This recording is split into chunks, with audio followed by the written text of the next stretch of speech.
Hi అండి, welcome to my channel. ఎప్పుడు చేసినట్టు పాయసం కాకుండా ఇలా డిఫరెంట్గా పాయసం చేయండి, చాలా టేస్టీగా ఉంటుంది. అటుకులతో ట్రై చేయండి. సో అటుకులు మీ ఇంట్లో ఉంటే ట్రై చేయండి అనమాట. ముందుకు ఒక కప్పు అటుకులు తీసుకున్నా, నానబెట్టిన బాదం చిన్న చిన్న ముక్కలు కింద కట్ చేసుకుని, జీడిపప్పు, అలా కిస్మిస్ తీసుకున్నానండి. అలాగే కొంచెం నెయ్యి తీసుకోవాలి. అలాగే 1/3 కప్పు షుగర్ తీసుకున్నాను. సో ఏంటంటే స్టవ్ ఆన్ చేసి ప్యాన్ పెట్టుకుని, ఇప్పుడు మనము నెయ్యి తీసుకుంటాం కదా, నెయ్యి హీట్ ఎక్కిన తర్వాత మనము ముందుగా రెడీ చేసుకుని డ్రై ఫ్రూట్స్ అన్నీ వేసుకోవాలి. మీకు ఇంకా ఏమైనా డ్రై ఫ్రూట్స్ కావాలనుకుంటే మీరు ఇంకా వేసుకోవచ్చు, ఇది హెల్త్కి మంచిది. సో అటుకులు కూడా హెల్త్కి మంచిదే కదా, మనకి ప్రాబ్లం ఏమి ఉండదు.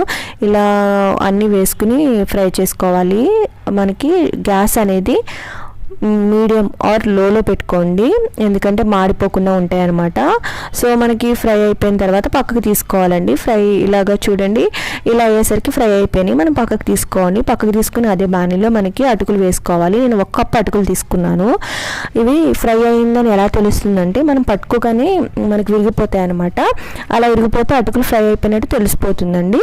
సో చూడండి, ఇలా నేను పట్టుకోగానే అటుకు విరిగిపోయింది కదా, సో ఇలా ఫ్రై అయిపోయిందని తెలుస్తుంది మనకి. పక్కకు తీసేసుకోండి. అలాగే నేను 2 కప్పుల పాలు తీసుకున్నాను, 1.5 కప్పు నీళ్ళు తీసుకున్నాను. నాకు కొంచెం చిక్కగానే కావాలి కాబట్టి 1.5 కప్పు నీళ్ళు తీసుకున్నాను. మీకు పలచగా కావాలి అనుకుంటే, పాల్లా కావాలి అనుకుంటే 2 కప్పుల పాలకి 2 కప్పుల నీళ్ళు తీసుకోండి. అంటే 1 కప్పు అటుకులకి 2 కప్పుల పాలు తీసుకున్నాను, 2 కప్పుల నీళ్ళు తీసుకోవచ్చు పలసగా కావాలి. అదే చిక్కగా కావాలితే 2 కప్పుల పాలకి 1.5 కప్పు నీళ్ళు, అలాగే 1 కప్పు అటుకులు చిక్కగా కావాలితే. సో ముందుగా ఒక 10 నిమిషాలు మనకి పాలు మరిగిన తర్వాత డ్రై ఫ్రూట్స్ వేసేసుకోవాలన్నమాట. డ్రై ఫ్రూట్స్ కూడా వేసుకుని ఒక 5 నిమిషాలు మరగనివ్వాలి. పాలు మరిగిన తర్వాత ఏంటంటే, నేను 1/3 కప్పు షుగర్ తీసుకున్నా, అంటే 1/2 కప్ కన్నా ఇంకా తక్కువ. మీకు కరెక్ట్ స్వీట్ కావాలి అనుకుంటే ఏంటంటే, మనం ఏ కప్పుతో అయితే మనం అటుకులు తీసుకున్నామో ఆ కప్పుతో సగం పంచదార తీసుకుంటే మనకి కరెక్ట్ సరిపోతుంది. తక్కువ తినే వాళ్ళకి ఇంకా 1/2 కప్ కన్నా తగ్గించుకోండి, కరెక్ట్గా సరిపోతుంది అనమాట. సో అదండి షుగరు. మీకు బెల్లం కావాలంటే బెల్లం ప్రొసీజర్ అనేది డిఫరెంట్గా ఉంటుంది. ఇప్పుడు యాలకుల పొడి వేసుకున్నానండి. బెల్లం కావాలంటే ఏంటంటే, మొత్తం అన్ని వేసేసుకున్న తర్వాత స్టవ్ ఆఫ్ చేసిన తర్వాత బెల్లం వేసుకోవాలి, ముందుగా వేసేసుకోకూడదు. సో చూడండి, ఇలా 5 నిమిషాలు మరగనివ్వాలి. తర్వాత ఏంటంటే, మనం అటుకులు తీసుకున్నాం కదా, అటుకులు ఉడికినాయా లేదని చూసుకోవాలి.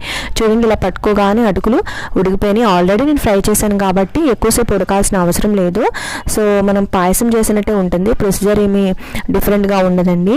అంతే అండి, అటుకుల పాయసం రెడీ అయిపోయింది. మీరు స్టవ్ ఆఫ్ చేసి దీన్ని సర్వ్ చేసుకోవచ్చు. ఎవరైనా మీ ఇంటికి చుట్టాలు వచ్చినప్పుడు కానీ, లేదంటే ఎవరైనా కొత్త వాళ్ళు వచ్చినప్పుడు కానీ, మీరే మీకు ఏమైనా అకేషన్ ఉన్నప్పుడు కానీ ఇలా అటుకుల పాయసం రెడీ చేసుకోండి, చాలా టేస్టీగా ఉంటుంది. ఎప్పుడు చేసిన పాయసం కాకుండా డిఫరెంట్గా ఇలా పిల్లలకి చేసి పెడితే చాలా బాగుంటుంది కదా. సో ఇంట్లో వాళ్ళు కూడా మిమ్మల్ని మెచ్చుకుంటారు. అంతే అండి. ఈ వీడియో మీకు నచ్చితే అలాగే షేర్ చేయండి, లైక్ చేయండి, సబ్స్క్రైబ్ చేయడం మాత్రం మర్చిపోకండి. Thanks for watching. Please like and share, subscribe the channel. Bye bye.